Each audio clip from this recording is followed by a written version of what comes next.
택배 왔어요, 택배. 사연 택배.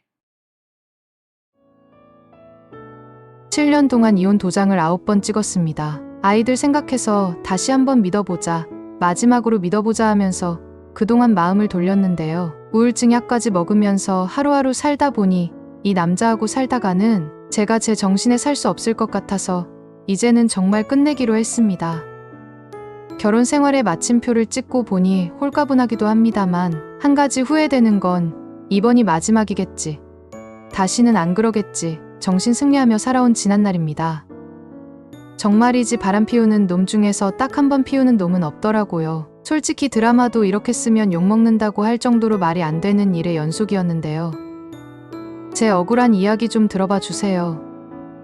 남편은 금수저를 물고 태어난 운 좋은 사람입니다. 부유한 가정에서 어려움 없이 자랐고 외아들 교육에 올인했던 극성스러운 어머니의 지원과 타고난 공부머리도 괜찮아서 좋은 대학을 나왔습니다. 남들은 밤잠 설쳐가며 취업 준비에 올인할 때 프리패스로 아버님 회사에 입사해 승승장구했으니까요.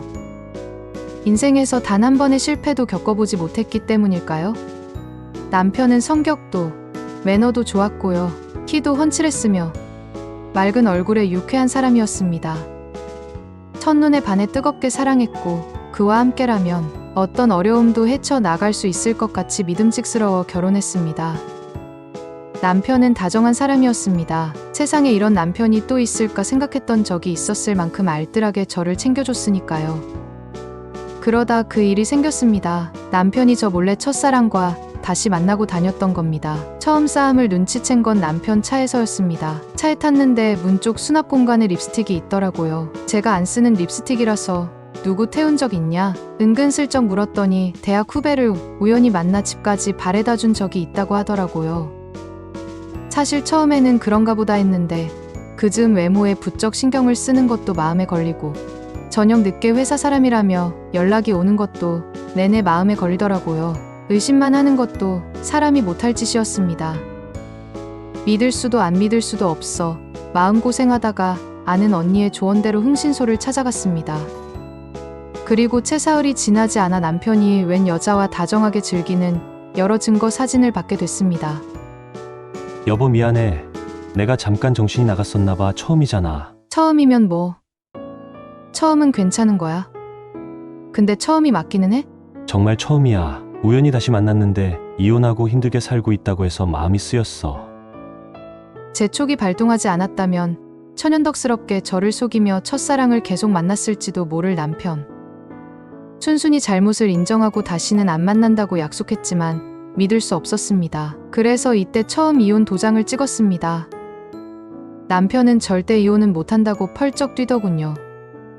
딸아이 핑계를 대면서 아빠 없이 어떻게 키울 거냐고 딱 한 번만 봐달라고 애원하더라고요. 각서도 썼습니다.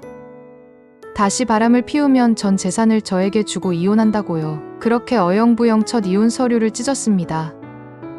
그리고 1년이 채 안 돼 또 다른 바람이 들통이 났습니다. 첫사랑은 그나마 이해라도 됐는데 그 다음 여자는 업소에서 만난 10살 어린 여자였습니다. 정말 우연히 남편 메신저를 보게 됐고 둘 사이를 알게 됐습니다. 회사 일 때문에 접대차 다니는 단골 술집 종업원이고 손님 관리하는 거라고 딱 잡아떼더라고요. 나 뜨거운 대화를 스스럼없이 하는 사이가 어떻게 아무 사이가 아니라는 건지 이해가 되지 않더군요. 적반하장격으로 남편은 다시는 연락 안 한다고 큰소리치기도 했는데요. 사회생활 하니까 술집 다니는 걸 이해해줘야 하나 싶다가도 정상적인 관계는 아니다 생각이 들 즈음 마침 다른 메신저로 이야기 나눈 걸 찾아냈습니다. 조금만 기다려줘. 수습하고 연락할게. 그리고 술집 일 다시는 하지마. 내가 계속 도와줄게 이러더라고요. 알고 보니 그 여자에게 생활비까지 보내주며 호구를 잡히고 있더라고요. 모른 척하고 다시 살 자신이 없었습니다. 솔직히 남편 손이 저한테 닿는 것도 싫더라고요. 그래서 다시 이혼 도장을 찍었습니다. 일전에 썼던 각서까지 내밀었고요. 패턴은 똑같았습니다. 다시는 안 그러겠다. 나는 못 믿겠다. 아이는 어떻게 할 거냐. 결국 시부모님까지 알게 되셨고 시어머니는 여자가 너무 빡빡하게 굴면 남자가 밖으로 돈다고 남편 편을 드시더라고요. 팔이 안으로 굽는 거겠지 싶었고 솔직히 섭섭하지도 않았습니다. 제 이혼 의사는 강경했으니까요. 그런데 그때 둘째가 생긴 걸 알았습니다. 아이를 지워야 하나 고민이 깊어질 때 시아버님이 저를 찾아오셨습니다. 본인이 아들을 잘못 키웠다며 한 번만 더 바람 피우면 회사에서도 쫓아낼 테니 본인을 봐서라도 기회를 한 번만 더 주면 안 되겠냐고요. 아버님이 그렇게 말씀하시니 제 마음이 좀 누그러들기는 하더라고요. 그러면서 시아버님이 차 바꾸라고 돈도 주시더군요. 물론 몇 번이고 거절했지만 이혼만은 하지 말아 달라고 사정사정하시기에 마음 약해져서 받았습니다. 사실 남편은 바람기만 빼면 나무랄 데 없는 사람이었습니다. 돈도 잘 벌었고요. 처가에도 잘했으며 아이 사랑도 유별났으니까요. 시부모님 인품도 나쁘지 않았거든요. 이제 와서 생각해보면 남편 바람기에 눈 감고 윤택하고 안락한 삶에 그냥 안주하고 싶었던 것도 같습니다. 이혼 도장도 자꾸 찍다 보니 익숙해졌을까요? 이혼 도장을 찍고 이혼 서류를 찍고를 반복했지만 남편은 끊임없이 바람을 반복했습니다. 심지어는 우리 딸 아이 학원의 보조 선생님하고도 바람이 났으니까요. 늘 제가 아이를 데리러 갔는데 가끔 남편을 보냈던 게 화근이었을까요? 누가 봐도 젊고 예쁘고 친절한 선생님, 반짝반짝 빛나는 선생님을 저도 참 좋아했는데요. 흥신소로부터 남편하고 다정하게 데이트하는 사진까지 받아들고 나니 오만 가지 생각이 다 들더군요.